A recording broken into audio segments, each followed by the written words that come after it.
안녕하세요. 유상민 목사입니다. 오늘이 12월 25일 성탄절입니다. 복된 날입니다. 오늘 많은 분들이 교회에 다녀갔습니다. 돌잡이 아이도 다녀갔습니다. 마치 아기 예수님이 오신 것을 말하려는 듯이 조그만 아기가 다녀갔습니다. 그 아기가 오늘 누구보다도 반가웠습니다. 제가 이번 성탄절은 좀 쓸쓸하다는 문자를 보냈더니 중등부 학생 한 명이 원래 교회에 오기로 한 시간보다 2시간이나 일찍 교회에 왔습니다. 저랑 같이 있겠다고 손에 바리바리 성탄절 선물 가지고 그리고 찾아왔습니다. 그 마음이 참 고마웠습니다. 성탄절에 문자를 한 통 받았는데요. 자신은 이 성탄의 기쁨을 밖이 아니라 안에서 찾는다는 내용이었습니다. 그러니까 자기 자신의 밖에, 외부가 아니라 자기 자신 안에서 성탄의 기쁨을 찾는다는 그런 내용이었습니다. 누구나 할 수 있는 말이기는 한데요. 그 말이 제게 깊은 여운이 되었습니다. 저는 이번 성탄절 내내 밖에서만 기쁨을 찾으려고 했던 것 같습니다.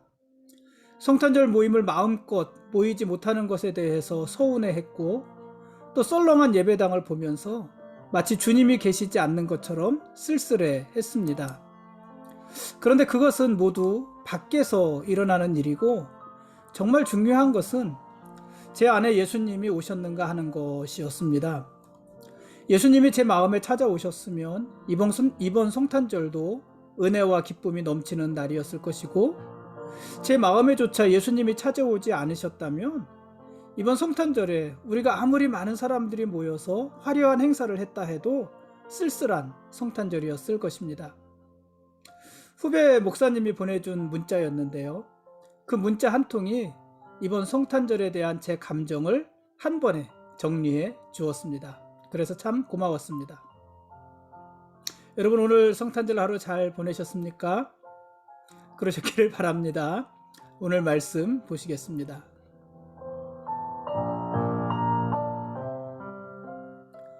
오늘 읽을 말씀은 요한 2서와 요한 3서 말씀입니다. 요한 2서도 한 장으로 되어 있고 요한 3서도 한 장으로 되어 있는 짧은 성경입니다. 성경은 다른 어느 책보다도 균형이 잡힌 책입니다. 성경에는 경고하는 말씀이 있는가 하면 격려하는 말씀도 있고요. 교리에 대해서 말을 하는 부분이 있다면 삶에 대해서 말하는 부분도 있습니다. 또 어떤 것에 대해서 해야 될 것을 말을 하는 부분이 있는가 하면은 어떤 것은 하지 말아야 될 것을 말을 하기도 합니다. 이렇게 서로 상반되는 것들 사이에서 균형을 강조하는 구절들이 성경에는 아주 많이 있습니다. 그래서 성경은 균형 잡힌 책입니다. 이런 균형은 오늘 읽게 되는 요한 2서와 요한 3서에서도 분명하게 드러납니다. 먼저 이 요한 2서는요, 택함을 입은 부녀와 그의 자녀들에게 보내는 사도 요한의 서신입니다. 택함을 입은 부녀와 자녀들에게 보내는 서신인데, 이 택함을 입은 부녀와 자녀들이 누구인지에 대해서는 몇 가지 그 해석이 있는데, 먼저 규모가 작은 교회를 상징하는 말이었을 것이다, 이렇게 보는 견해도 있고요.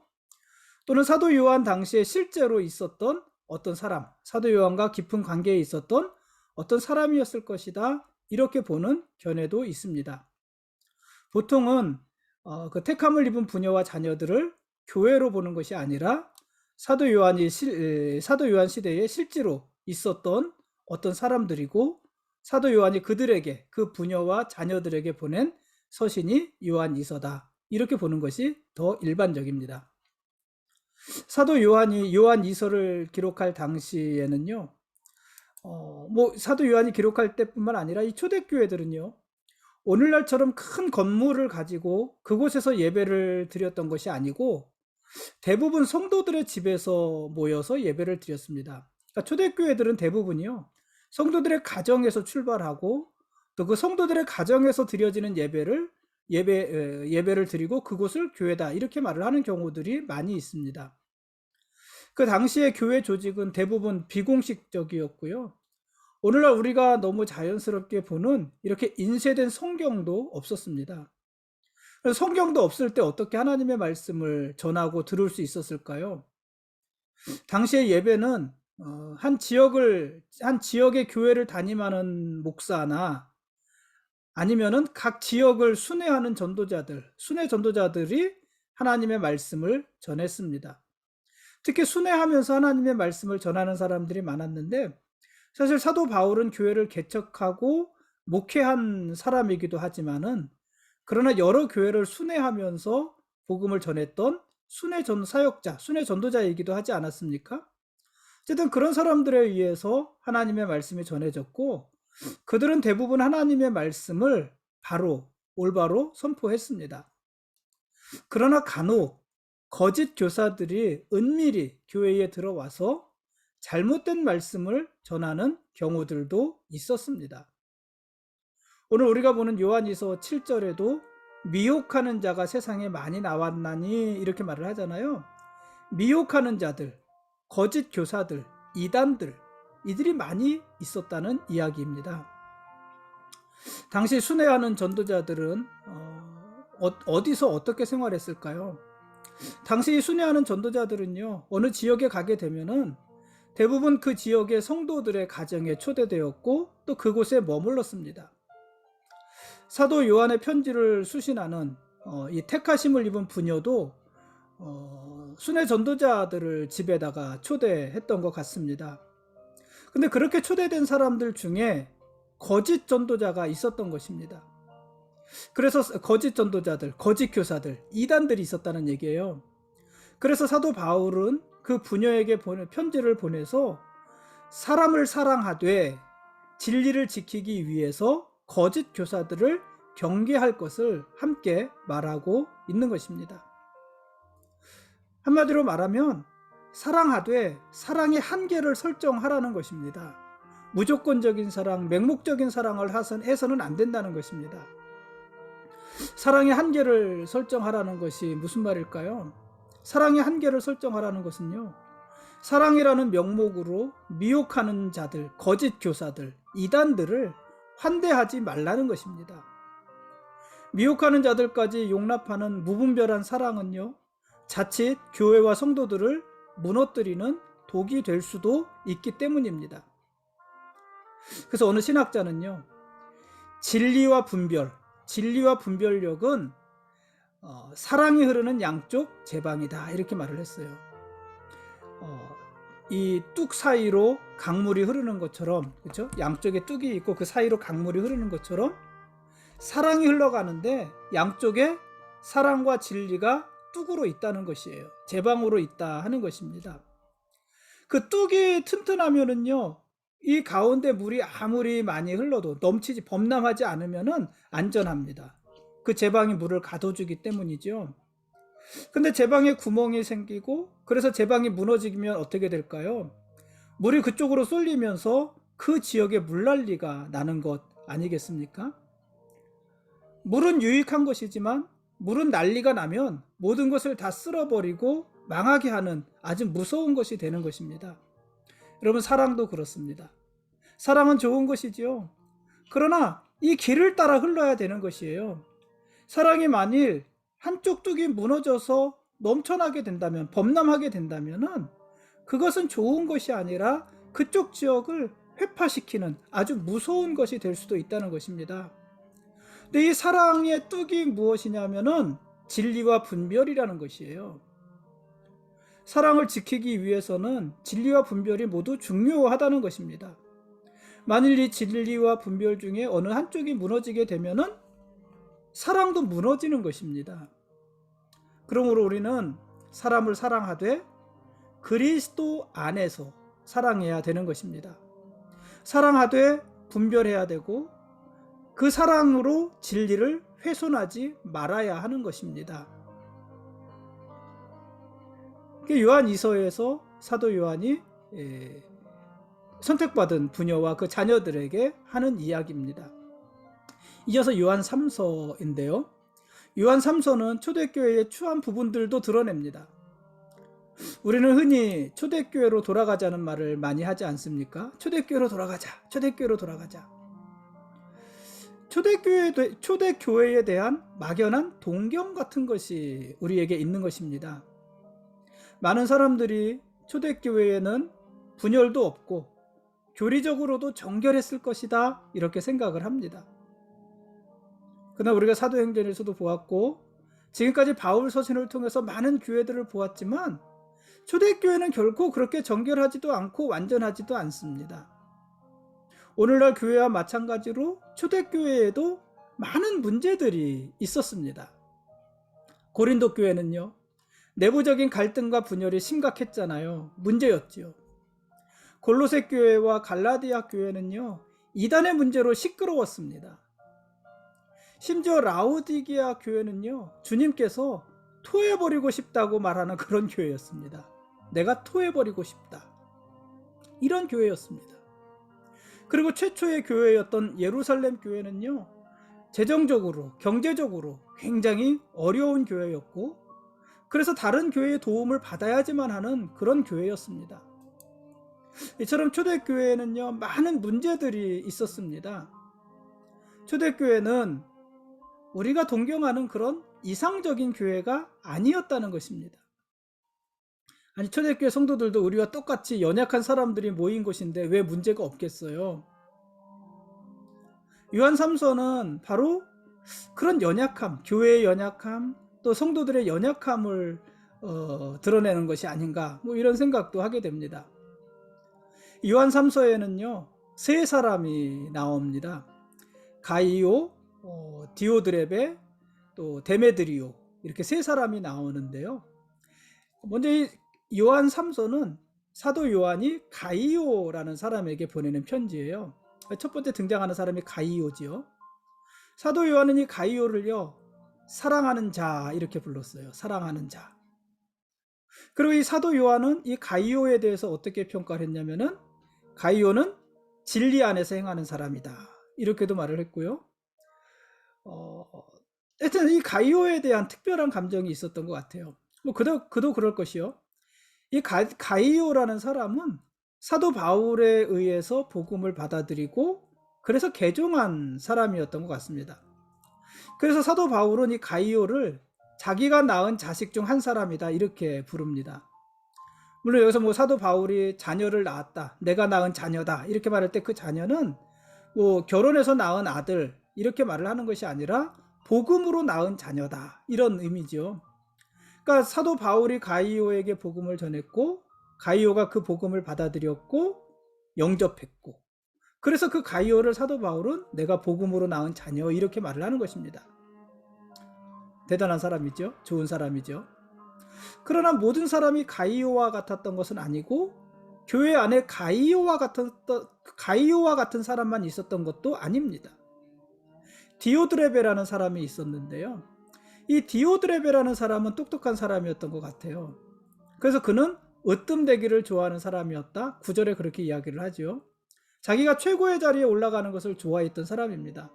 아무나 그렇겠습니까? 똑똑한 사람이 그러지 않겠습니까? 디오드레베가 그런 사람이었습니다. 그런데 그는요, 문제가 있었어요. 그러니까 똑똑한 사람이었는데 삶에 문제가 있었습니다. 어떤 면에서 진리를 수호하는 일에는 적임자였는데 사랑을 베푸는 데 있어서는 문제가 있었던 사람입니다. 요한 2서에 등장하는 그 선택하심을 입은 부녀의 문제는 무엇이었습니까? 그는 사랑이 많았는데 진리를 수호하는 것에 부족했던 거잖아요. 그래서 거짓 교사들조차 자기 집에 맞이한 거잖아요. 영접한 거잖아요. 사랑으로 영접한 것이에요. 그러나 거짓 교사들이었고 그래서 그로 인해서 진리가 위협을 받은 거잖아요. 근데 이 디오드레베라는 사람은 그거와 완전히 반대, 거꾸로였던 것입니다. 이 디오드레베는요, 그 진리를 지키는 부분에 있어서는 탁월한 사람이었던 것 같습니다. 그러니까 똑똑한 사람이었으니까. 그런데 그는 형제를 영접하는 일에는 부족했습니다. 그러니까 이 선택받은 부녀는 사람들을 영접하되 어떤 사람까지, 미혹하는 자들까지도 영접했는데 이 디오드레베라는 사람들은 형제를 맞이하지 않았는데, 영접하지 않았는데, 심지어 믿음의 형제들조차도 영접하지 않았다는 거예요. 특히 순회 전도자들을 영접하지 않았고, 순회 전도자들, 순회 사역하는 사람들을 비방했고, 그들을 교회에서 쫓아내기도 했던 것입니다. 그러니까 자기가 다 가르치고 자기가 다 하고 싶은 생각이 있었던 것 같아요. 그래서 형제들, 순회 사역자들을 영접하지 않고 그들을 쫓아내기까지 한 것입니다. 그러니 그는 똑똑한 사람일 수 있지만 형제에 대한 사랑이 부족한 자였던 것입니다. 사도 요한은 그런 디오드레베의 그릇된 행위를 비판했습니다. 디오드레베는 교리적으로는 범죄한 것이 하나도 없지만, 그러나 그는 자기가 아는 교리를 삶으로 풀어내지 못한 사람이고, 그래서 그의 믿음은 행함이 없는 죽은 믿음에 지나지 않았던 것입니다. 요한 3서에요 데메드리오라는 사람도 나옵니다. 이 데메드리오라는 사람에 대해서는 구체적으로 말을 하지 않지만은 그러나 본받을 만한 사람이었다고 말을 합니다. 무엇을 보면 알 수 있냐면 다른 사람들이 그에 대해서 말하는 것을 보면 알 수 있다. 이게 사도 요한의 이야기예요. 그러니까 사람들이 다니면서 이 데메드리오라는 사람에 대한 좋은 말을 많이 했던 것 같아요. 그것을 보아 이는 본받을 만한 사람이다. 이런 이야기입니다. 데메드리오는 디오드레베가 모범으로 삼고 따라야 될 그런 사람이었던 것입니다. 사도 요한은 11절에서 악한 것을 본받지 말고 선한 것을 본받으라 이렇게 말을 했는데, 이 데메드리오는 모든 성도들이 본받을 만한 선한 사람이었다 하는 것입니다. 여러분, 그러니까요, 이 초대교회에는 각양의 사람들이 다 있었던 것입니다. 본받을 만한 사람도 있었고 본받지 말아야 될 사람도 있었습니다. 사랑은 넘치되 분별이 없는 사람도 있었고, 교리적으로 완벽히 무장하고 분별할 수 있었지만 그러나 삶은 엉망인 사람도 있었던 것입니다. 사랑이 없었던 사람도 있었던 것입니다. 그런데 그게 교회의 모습인 것입니다. 그렇게 교회는요, 연약한 것이에요. 그러나 교회가 연약하다고 해서 하나님의 말씀을 전할 수 없는 것은 아닌 거예요. 초대교회 이후 지금까지 교회에는 많은 문제들이 있어 왔지만, 특히 오늘날 얼마나 많이 비난을 받고 있습니까? 많은 문제들이 있어 왔지만 그럼에도 불구하고 교회는 진리를 선포하면서 하나님의 선하심을 이루는데 가장 적합한 곳이고 또 부족함이 없는 곳인 것입니다. 교회만이 복음을 전할 수 있는 것이고요, 교회만이 세상을 향해서 하나님의 구원을 선포할 수 있는 것이에요. 그래서 교회가 비난받고 욕을 먹기도 하지만 그래도 오늘날 희망이 교회에 있는 것입니다. 다만 교회는 사랑과 진리의 균형을 잘 잡아야 되는 것이고, 사랑과 진리를 그 양제방, 양쪽 뚝을 잘 보존해 가야 하는 것입니다. 지금까지 요한 2서와 요한 3서 말씀에 대한 길라잡이였습니다. 내일 읽을 말씀은요, 요한계시록 1장부터 3장까지 말씀입니다. 이제 성경의 마지막 권까지 온 것입니다. 이제 2021년도가 6일 남았고요, 앞으로 6일 동안 성경의 마지막 책인 요한계시록 말씀을 읽겠습니다. 오늘 요한 2서, 요한 3서를 기록한 사도 요한, 또 요한 1서, 요한복음을 기록하고 내일부터 읽을 요한계시록도 기록한 이 사도 요한은 흔히 사랑의 사도라고 불리는 그런 자입니다. 사랑이 많았던 사람이었던 것 같아요. 그런데 이 사도 요한은요, 사랑이 많았던 사람이고 사랑의 사도라고 불리는 자였지만 그러나 무분별한 사랑을 말을 하는 것은 아닙니다. 이 사도 요한의 사랑은요, 그리스도 안에서의 사랑을 말을 하는 것이에요. 사도 요한은 거짓 교사들에 대해서는 항상 아주 단호한 입장이었습니다. 특히 오늘 요한 2서 10절 11절 말씀에 보면은 사도 요한은 거짓 교사들을 우리가 어떻게 대해야 되는지 분명하게 이야기합니다. 어떻게 대해야 될까요? 오늘날 거짓 교사들, 이단들을 어떻게 대해야 될까요? 이렇게 말을 했어요. 누구든지 이 교훈을 가지지 않고 너희에게 나아가거든 그를 집에 들이지도 말고 인사도 하지 말라. 그에게 인사하는 자는 그 악한 일에 참여하는 자임이라. 이렇게 말을 했어요. 이단들은요, 거짓 교사들은요, 인사하지도 말고 집에 들이지도 말라는 거예요. 인사만 해도 그는 악한 일에 참여하는 자라는 것이에요. 얼마나 냉정합니까? 여러분, 그래서 이 거짓 교사들, 이단들은요, 우리가 교제할 대상이 아닌 것입니다. 거짓 교사는 경계하고 멀리해야 할 사람인 것입니다. 우리가 그들의 영혼을 사랑하고 그들에게도 복음을 전하고 그들도 교회로 이끌고, 물론 이런 부분이 필요하지요. 이런 부분이 필요하지만 우선 그들은요, 그들의 잘못된 교리들, 잘못된 신학들, 사상들, 거짓된 성경 말씀들, 이런 것들로 인해서 우리는 그들을 경계해야 된다는 것이에요. 만일 나에게, 우리 성도들 개인들에게 거짓 교사를 분별할 능력이 없다면, 뭐 대부분 없지 않습니까? 그래서 뭐 많이 미혹되는 거잖아요. 그래서 거짓 교사를 분별할 능력이 없으면 교회와 공동체에 문의를 해야 되고 지도자들의 도움을 받아야 되는 것입니다. 거짓 교사들에 미혹되어져 있는 사람들이 교회를 찾는 경우는요, 목회자를 찾는 경우는요, 대부분 동의를 구하기 위해서예요. 아닙니다. 동의를 구하기 위해서가 아니라 기준을, 참과 거짓에 대한 분별에 대한 도움을 받기 위해서인 거예요. 그래서 교회의 권위를 인정하고 그 말을 따르기 위해서입니다. 어쨌든 지도자들의 도움을 받아야 됩니다. 그러면서 거짓 교사들과의 만남은 적극적으로 거부해야 하고 그들의 교회 공동체를 훼손하지 못하도록 틈을 주지도 말아야 하는 것입니다. 왜냐하면 그들은 교회의 작은 호의를 악용해서 거짓 교훈을 말하고 교회를 무너뜨리려 하기 때문입니다. 나그네를 대접하며 환대하는 것과 이단에 대한 냉대는요, 분명히 구별되어야 할 일인 것입니다. 그래서 교회는 사랑과 진리의 두 축을 견고하게 해야 되고 진리를 지키기 위해서 이단을 용납하지 말아야 하는 것입니다. 근데 여러분, 이단의 기준이 뭘까요?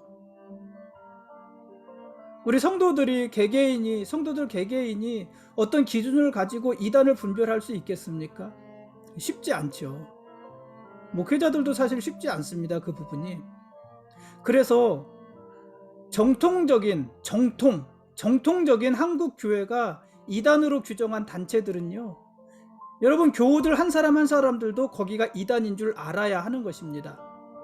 그것이 아무리 자기에게 맞고 은혜로운 부분이 있다 하더라도 교회가 이단으로 판단한 곳은 성도들이 멀리해야 되는 것입니다. 그런 단체는 성도들이 단호히 뿌리쳐야 되는 것입니다. 그 부분에 있어서 성도들은 교회를 신뢰해야 하고, 뭐 교회의 연합체인 총회나 또 한국교회 연합체가 내린 결정을 따라야 됩니다. 그래야 이단에 미혹되지 않을 수 있는 것입니다.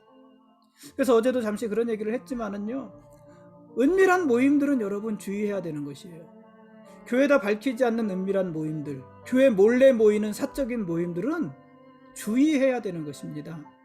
공개적으로 해야 되는 것이고, 교회가 알고 있어야 되는 것이고, 특히 목회자들이 알고 있는 그 모임에 참여해야 되는 것입니다. 그것을 차단하는 모임들은요, 일단 문제가 있는 것이에요. 여러분, 공식적으로, 공개적으로 그러므로 행하십시오. 오늘은 여기까지 하겠습니다. 예수님이 우리의 왕이십니다. 그리고 우리는 그분의 거룩한 백성들입니다. 고맙습니다.